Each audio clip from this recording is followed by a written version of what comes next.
আর ঈদের পরের দিন সব রান্না করো, তারপরে এই যে বাড়ি থেকে এসে আমি আমার মেয়ের জন্য সবকিছু রান্না করা তৈরি করতে চেষ্টা করতেছি।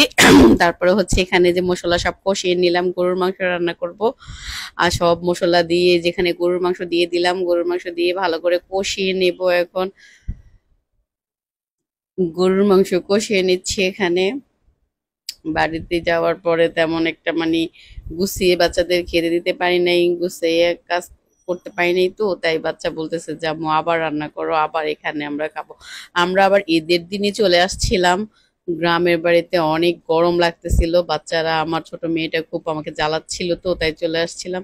এই যে গরুর মাংস এখানে ভালো করে কষিয়ে নিচ্ছি, ভালো করে কষিয়ে এখন সরা দিয়ে দিচ্ছি। তারপরে হচ্ছে যে পানি দিয়ে দিলাম, দিয়ে ভালো করে রান্না করতেছি এখানে। গরুর মাংস রান্না করে ওখানে আবার যে মুরগির রোস্ট বলতেছে খাবো, ওর তো সবচাইতে, আমার বড় মেয়ের সবচাইতে ফেভারিট হচ্ছে মুরগির রোস্ট। সব লেগ পিস নিছি ওর জন্যই, সব আগে থেকে লেগ পিস আনিয়ে রাখিয়ে গেছিলাম বাসায়। যেখানে কড়াইতে তেল দিয়ে দিলাম, আদা রসুন লবণ সবকিছু দিয়ে এখন আমি একটু হালকা 10-12 মিনিট রেখে তারপরে হচ্ছে যে তেল গরম দিয়ে দিছি।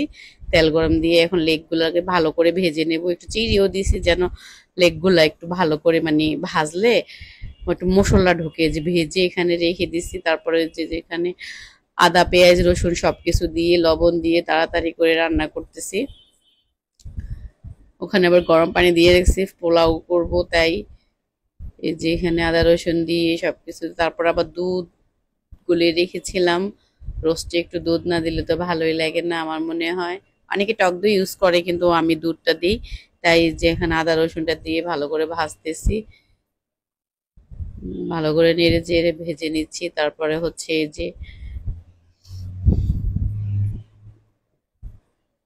ভালো করে ভাজতেছি আর নাড়তেছি। তারপরে হচ্ছে একটা রাঁধুনি মিক্স নিয়ে আসলাম মুরগির রোস্টের। তারপরে যে রাঁধুনি মিক্সটা, মুরগির রোস্টের রাঁধুনি মিক্স ঢেলে দিলাম, ওখানে গরম পানিও করে রাখছি। তারপরে হচ্ছে দুধও করে রাখছি যে একটু দিয়ে দেবো, তাড়াতাড়ি করতেছি, দুপুর হয়ে গেছে তাই তাড়াতাড়ি করে কাজটা শেষ করতেছি। এই যে এখানে মুরগির রোস্টের মশলা দিয়ে দিলাম, তারপর আবার এই যে একটু দুধও দিয়ে দিলাম, বেশি করেই দুধ দিয়ে দিলাম, দুধ একটু বেশি দিলে আমার মেয়ে পছন্দ করে। দুধ দেবো, একটু সস দেবো, তারপরে হচ্ছে একটু হালকা চিনিও দেবো, টক মিষ্টি ভালোই লাগবে, ও পছন্দ করে, আমার মেয়েটা খুবই পছন্দ করে রোস্ট। ওর রোস্ট আর পোলাও হইলেই মানে আর কিচ্ছু লাগে না, ওগুলা সারাদিন খেতে দিলে ও খেতে পারে। একটু চিনিও দিয়ে দিলাম আমি এখানে আমার মেয়ের স্বাদের জন্য। তারপরে যে ভালো করে নেড়ে চেড়ে এখন এই যে চিকেন গুলা দিয়ে দিলাম, চিকেন গুলা দিয়ে ভালো করে একটু ভালো করে ফুটলে তারপরে হচ্ছে একটু সস দিয়ে দেবো। এই হয়ে গেল আমার রোস্ট রান্না করা।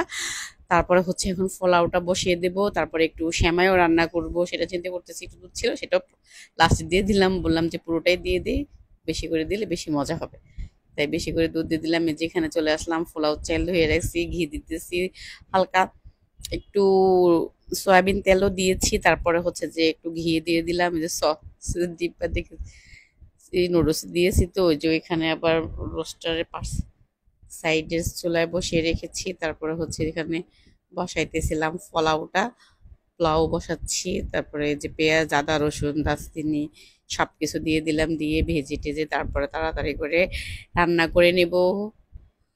আসলে বাচ্চা থাকলে বাড়িতে গেলেও বাচ্চাদের মানে গরম, তার মধ্যে হচ্ছে সবকিছু মিলিয়ে ওদের মন ভরে নেই, তাই আবার বাসায় ফিরে ব্যাক করে আবার এগুলা করতে হয়েছে আমার। তারপরে এগুলা করতেছি, এই যে পেঁয়াজ টেস্ট দিয়ে ভালো করে ভেজে টেজে তারপরে হচ্ছে এখন ফ্লাউর চালগুলো দিয়ে দেবো, একটু লবণ দিয়ে দিলাম, আবার একটু হালকা করে চিনিও দেবো, আবার একটা ডিমও দেবো। ও বলতেছিল ফ্রাইড রাইস রান্না করতে, কিন্তু আমার গাজর ছিল না, তাই আমি ফ্রাইড রাইস রান্না করতে পারলাম না ভালো করে। একটু আদা বাটাও দিয়ে দিলাম,